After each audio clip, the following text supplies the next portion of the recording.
I'm Ralph Ventre here at NEC headquarters in Somerset, New Jersey, and it's time to hang out with a fellow New Jerseyan, Nicolette Sarin, and she happens to be on the hottest NCAA bowling team in the nation. We'll talk about that in just a few moments. Let me first remind you that today's NEC Bowling Google Hangout is brought to you by GEICO.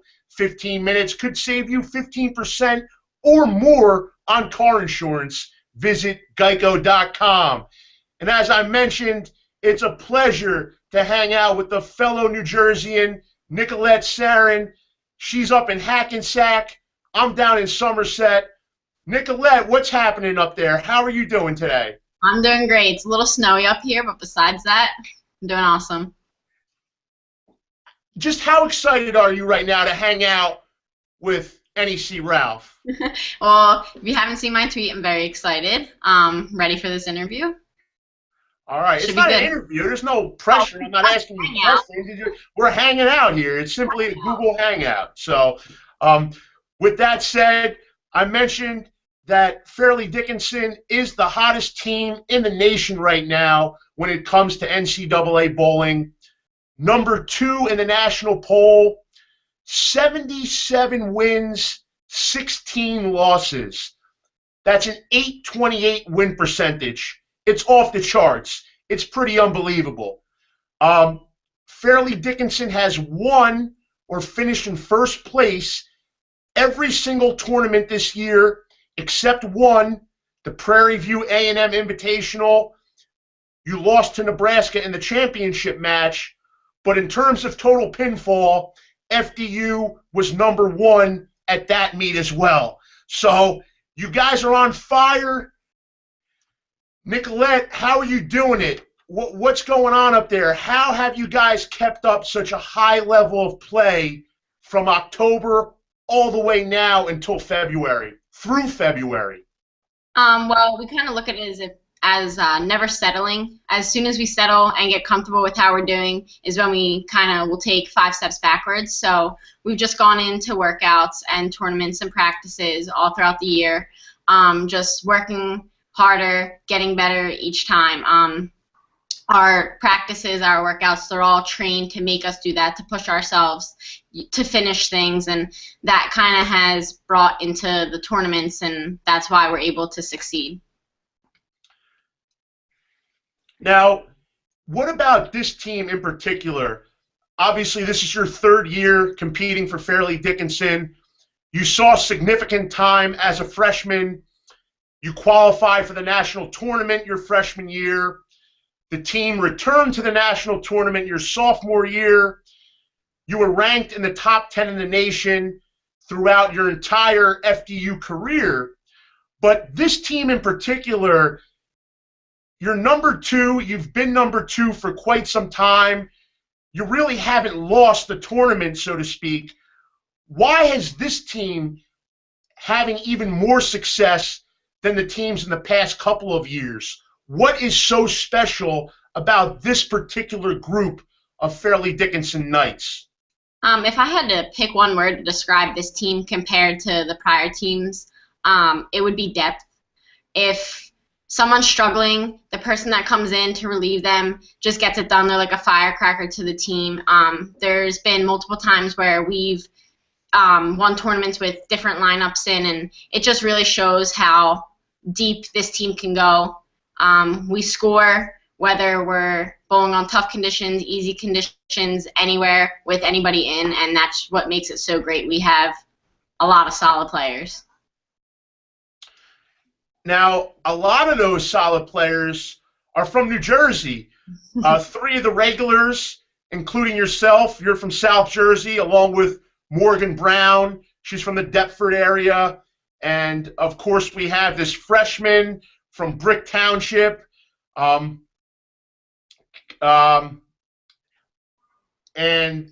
Actually, 5 of 11 bowlers on the FDU roster are from New Jersey. Do you guys take any pride in that? That, you know, you're this little school up in North Jersey. A lot of your bowlers are from New Jersey, and you just happen to be one of the best teams in the country on top of that. Well, yeah, it's great. It's great to be still in New Jersey and have a lot of people representing New Jersey. But the other players that aren't from New Jersey too, they're great. They bring so much to this team also. So. And now let's talk a little bit about this team, what they've accomplished in NEC play thus far, and what will lie ahead. 13-1 in conference play. 2 NEC meets in the books. The third and final NEC regular season meet is coming up this weekend out in Loretto, Pennsylvania. Now, this meet is important because it will determine the seeding for the Northeast Conference Tournament. And if Fairleigh Dickinson were to finish either in first or second in the regular season standings, they would acquire a bye in that NEC tournament. So are you aware about what's at stake this weekend? And has Coach Lopresti talked about the importance of this final NEC regular season meet? Yeah, we're all aware of what we need to get done. We're proud to be in such a great conference, and it's very strong. So it's anybody's game at anybody's time. We're just gonna go into this weekend with the mindset we've had all year, like I said, and make sure all our hard work this week and prior weeks leading up to this pay off. Be open-minded and just be ready to tackle anything that we face. You mentioned the Northeast Conference. You mentioned its strength, the respect that it gets nationally. I always like to go back to this point that when FDU won the national championship in 2010, they finished 5th in the regular season in Northeast Conference play. And they didn't even win the NEC tournament, yet they went on to win the NCAA tournament, just to show you how tough it is competing in a Northeast Conference. With that said, does this tough competition against your league opponents, does that better prepare you guys when you go out and face the Nebraskas, the Vanderbilts, the Sam Houston States, the top-tier programs out there in America? Do you feel that you and your teammates are better prepared for that level of competition because of what you have to go through in the Northeast Conference? Yeah, I think as much as we can get to prepare us helps us. Hold on. Well, I got it. All right, we're good. It's kind of hard to simulate playing certain teams, but so we kind of look at it as if playing ourselves and beating ourselves and taking that approach to it. So it's not necessarily, of course, you're bowling against another team on that same pair of lanes, but your team mindset is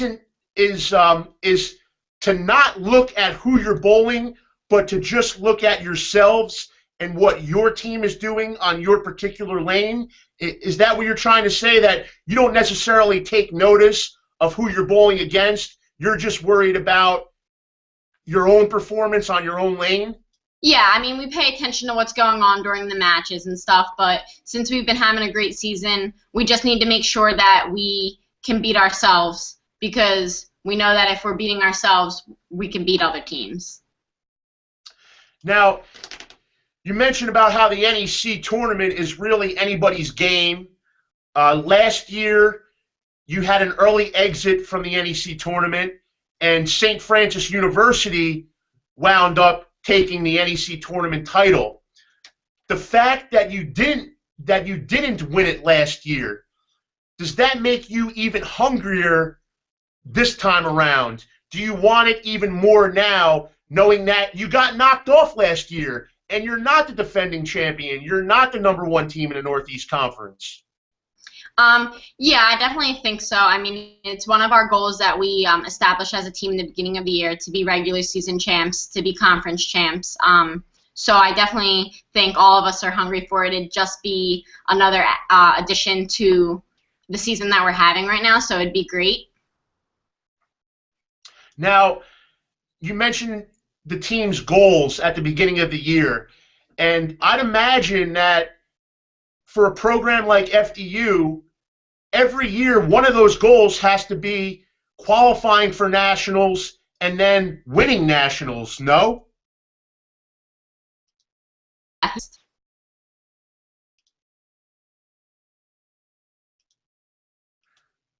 I think I lost you there for a second, Nicolette. The internet connection cut out, so I don't know what you said, but is it one of your goals to get to nationals and win nationals every year? Is that something that's in that program's goal list consistently? Yeah, that's always on our list. That's always on our list of goals. And to know that there are such high expectations, does that add any pressure for you as a competitor, or do you kind of welcome that challenge? For me, I would say it doesn't add any pressure. I mean, it's just another tournament. Obviously, the teams are a little better. It's the top 8 teams in the nation that make it to nationals. You kind of can't simulate that throughout the year. The feeling that you have when you're there, the way the tournaments run, the emotions that are there, you can't ready yourself for something like that. So I don't think the team or I have any pressure to make it there. We're just going to keep doing what we're doing. So you're saying that you can't replicate the conditions and the atmosphere and the environment at the national tournament. It's just something that you have to go and experience then. Yeah, absolutely. Now, let's talk about the FDU Faithful. I know there's a pretty loyal following of family, friends, and fans who travel with this team. They're at every tournament, whether you're down in Texas, you're over at Kutztown, wherever you may be, down in Florida. You always hear this in the background, FD who? FDU. Talk about the support that this program gets and the group of fans that follow this team around. What does it mean to you, and what does it mean to your teammates? It's great to know that we have the support of our families, our parents, our friends. It means the world to us. There's times in competition when we're down, and just hearing their voices builds us up, and it makes us want to do better. And there's also times in competition where they're screaming, and they'll ask us at the end of the day, did you hear us? And every one of us will say no because we're so focused in. But to know that they're behind us and they're still going to be there whether we succeed or fail is such a great feeling. Really? You don't hear them? Even that one guy in particular? I mean, I've been at a few meets, and I've had the privilege of standing alongside Nick Sarin, and he gets pretty rowdy over there. You really don't hear anything he's saying? It's weird because they ask the same question. There's times when we're just so focused in and we're trying to figure things out where we're only hearing ourselves. We're only seeing what's going on in the lanes. For the most part, we do hear them, but there are some times where as loud as they could be, we don't hear them.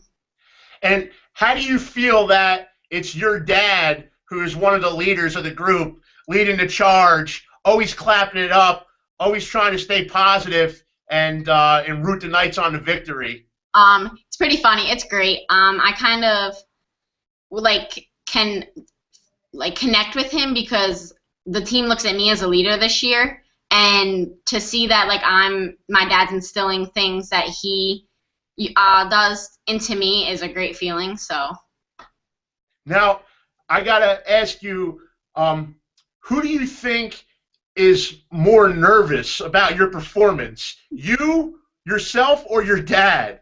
Who gets more nervous? I think my mom and my dad. I think they both do. I just go and take the outlook that my hard work's going to pay off, and I can conquer anything that comes my way, just like the rest of the team. So I think my parents that don't really know what's going on at certain moments are more nervous than I am. Now, let's talk about you in high school. Were you always a bowler? Did you compete in any other sports? I know you had come from a fairly athletic family. I think your cousin plays hockey for Robert Morris. were you always a bowler, and was that your only pastime, or did you play any other sports, involved in any other activities, or you just eat, sleep, and drink bowling? I actually played basketball, like recreational basketball, not, for high school or anything, up until high school. It's funny, I didn't pick up a reactive bowling ball, until my freshman year of tryouts, the day before I tried out for freshman year. And then my bowling career from that point on, just fast forward, and here I am now. So. And you were the New Jersey State champion in high school, the individual state champ back in 2012. So for someone who just picked it up as a freshman, I mean, I guess you're a natural, Nicolette. Thanks, Ralph. Anytime. What has been the biggest challenge transitioning from high school bowling now to collegiate bowling? Obviously, you've been at this 3 years now at FDU. What did you see was the biggest adjustment that you had to make? I would say adjusting to the team. I came from a high school team which was successful, but the girls didn't have the same goal in mind as me. And so when I didn't bowl well, I would let myself down, and that's, for me, easier than coming here and when I wasn't bowling well, or I wasn't, giving the team what I thought I should be, letting down the team. So I think the biggest adjustment was learning how to cope with the feelings of letting down the team instead of just myself. And what about this team dynamic on FDU?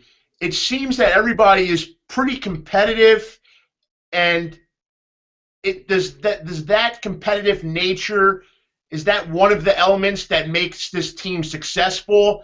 And also, what does really make this team successful? I know you mentioned the conditioning, the hard work, the practice, but is there something with the chemistry? What exactly is making everything click over there up in Hackensack? Yeah, I definitely think the competition, the competitiveness of this team definitely has a lot to do with it. If you look back on our season, we've taken it to a lot of game sevens and best of sevens. We've been down 0-3 and had to come back and win the last 4, and we've just done it every time. And there's a fight in this team that, like, we're not giving up until the very end. And so far it's worked. And, even in competitions, we'll be playing a game and, we're like one big family, and it's like a bunch of sisters getting mad at each other because we're like divided, and, the rivalry comes out. And I think, doing that in practice and bringing it into competition and just practicing the competitiveness really helps.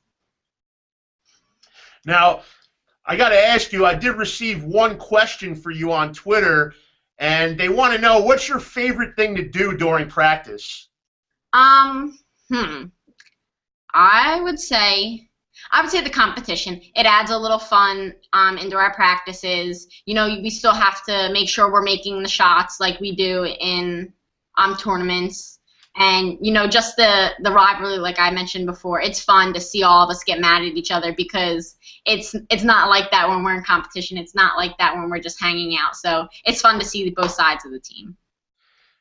Who is the best in these competitions during practice? Like, who wins most of the time? Is it your group? Is it another group? Like, who's the best? Who's winning the most in practice? Is it Melanie Hannon?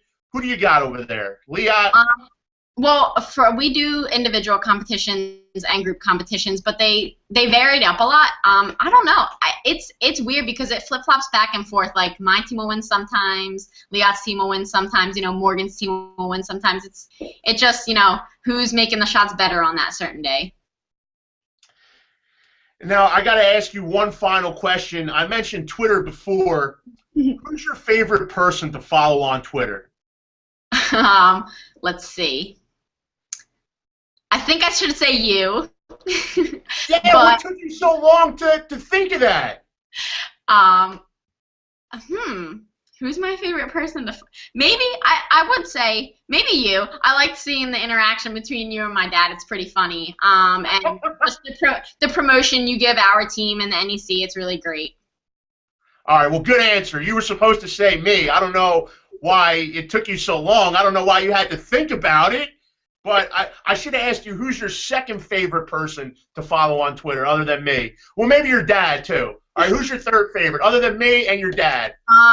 Who's your favorite teammate to follow on Twitter? Yeah, my freshmen, Carson and Bryce. They're crazy. So I would have to say them two. Their tweets back and forth to each other, the tweets to, the team. It's funny to see. They give me a good laugh. Definitely go on Twitter and look at their Twitter feeds when I'm feeling down. So. And just so you know, that question about what your favorite thing to do in practice is, that question came from Carson Lukosius. So just so you're aware. Thanks, Carson. All right. Well, Nicolette, with that said, best of luck this weekend at the third and final NEC regular season meet. Congratulations on all that you've accomplished thus far, along with your teammates, and best of luck as we move forward. I'll give you the final word here. Anything to say? Anybody you want to say hello to? No, enjoy talking to you today. Just, we're going to keep continuing to work hard, so what you've seen so far is just a little glimpse of what's yet to come, and we're all excited. All right. Well, you've heard it from Nicolette Sarin. She's a junior on Fairleigh Dickinson. They're the #2 bowling team in the nation. They've finished in first place in pretty much every tournament they've been to this season. We'll see if they can keep it rolling. NEC Tournament, March 21st and 22nd in Howell, New Jersey. So look out for that. Nicolette, thanks again for joining me. For Nicolette Sarin up in Hackensack, I'm Ralph Ventre in Somerset, New Jersey. This was your special edition NEC Bowling Google Hangout presented by GEICO. Thanks, Ralph.